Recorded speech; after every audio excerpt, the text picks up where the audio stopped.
this training is like a success amplifier.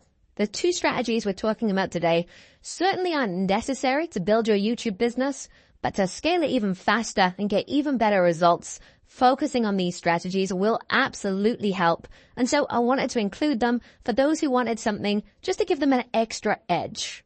But my point is, don't feel like you need to be implementing all of these right from the start when you're first beginning with YouTube, because that can be a bit overwhelming on top of everything else. But they're here when you need them, and they can be really powerful. Strategy number 1 is something called the credibility versus connection seesaw. In your YouTube videos, you need to be building two things: credibility and connection. And whilst you can build some credibility by what you say and giving useful advice that helps people, the fastest way to build credibility is to show that you have what your audience wants. And depending on your niche, that can be different things: the lifestyle they want, the physique they want, the relationships they want, the money they want, the confidence they want, the style they want, the status they want. It can be anything.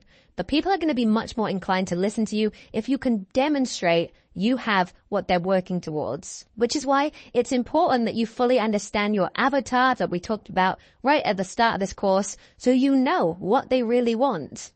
With one of my businesses, for example, I realized that it wasn't really just about money. It was more about freedom, which totally changes what you need to demonstrate. For example, traveling and working your own hours. You need to show that you've got that so that you have credibility when you're talking about it. And I think that now more than ever, because so many people are posting content, we've fallen into a bit of a credibility crisis where people aren't sure who to trust. So this point of credibility is really important. A lot of people just assume because their information is good and their videos are well made, people will automatically trust them. But that's often not enough these days. People need evidence that you know what you're talking about. Because, of course, people are much more willing to learn how to get a six-pack from someone they can see has a six-pack themselves. People are much more willing to learn dating advice from someone they can see interacting confidently with the opposite sex. Another great example of this is the countless channels that give advice on getting rich. But if it's just some random person in their bedroom, how does the audience know that they're credible? Now, I'm not saying you need to go overboard and constantly showing off expensive watches and cars, but the audience have to see that you have some credibility and that what you're saying gets results. This is another reason collaborations can be so powerful, because you're associating yourself with other successful people in your niche. That definitely adds further credibility to you. However you do it, though, just make sure you find some way to subtly demonstrate your credibility rather than just telling people you're credible. You have to show them. And so, as well as collaborations, as well as showing physical assets, another thing is if you can get featured in places. So you'll often see on websites or on channel banners that it'll say, as seen on such and such, or as mentioned on such and such. And again, by forming relationships with people and building your network, those opportunities are going to present themselves once you start making really great content. But then we have the other side of things, the connection you build with your audience. Because if you go too overboard just showing off credibility, then suddenly you're not really very relatable. Because if we continue the previous example of make money channels, those that only focus on credibility, well, they show off the Lambos, the models, the dream life, which is obviously fake a lot of the time, of course. But when they do that, it just comes across as showy and arrogant, and there's no connection. People build connection with people they feel are similar to them. Of course, you're obviously going to be further ahead than your audience. You're the expert who has what they want, and you're helping them get there. But that doesn't mean there aren't lots of things that make you similar. Everyone has doubts and problems, and sometimes sharing these with your audience, as strange as that may seem, builds connection. Sharing the lows as well as the highs and being more vulnerable and honest. It may not always be comfortable, but it definitely builds a lot more connection, respect, and authenticity than someone who makes out they have the absolutely perfect life where nothing goes wrong ever.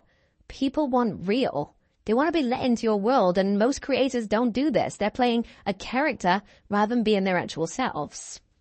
Another incredible way of building connection is stories, which we've talked about already in this course. But share stories from when you were where your audience are now. Talk about the difficult learning curve and the challenges you had at the start before you got so good at your niche. Because again, that's going to make it much more relatable, make you much more likable as well in the process, because they can see that you were where they are now. So again, more relatable. And this is why it's called the credibility versus connection seesaw. Because if you have one without the other, it just doesn't work. You need a balance of both. Having a great connection with your audience, but not showing that you have what they want, doesn't position you as an expert.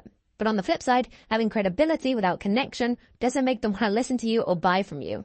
It's about finding that sweet spot of both. And once you start bearing this in mind with your content, you'll start noticing some very positive results. I'm sure of that. In practical terms, though, what you need to do is start getting deeper and more personal with your content in terms of the anecdotes and examples and just sharing what's on your mind.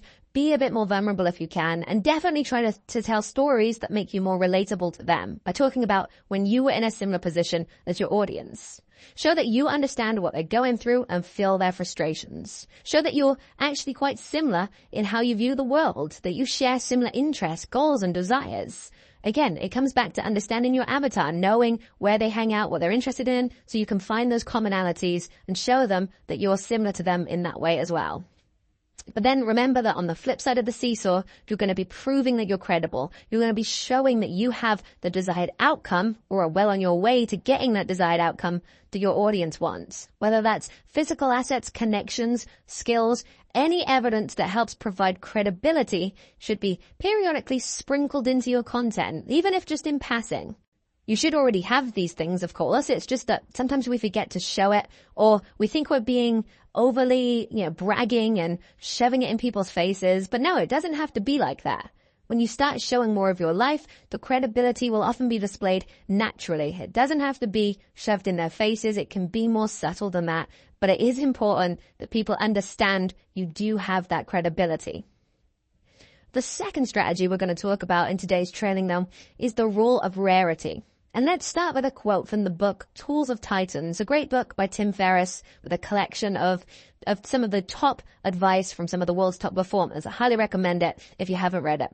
And the quote is, if you can't be first in a category, set up a new category you can be first in. When you launch a new product, the first question to ask yourself is not, how is this new product better than the competition, but what category is this new product first in? This is because capitalism rewards things that are rare. With this course, for example, I could have created yet another YouTube course and tried to explain to everyone why I believe this course was better than the rest. But it wouldn't be as effective as being the first course specifically designed to build a business with YouTube. The first course made specifically for YouTube entrepreneurs and coaches.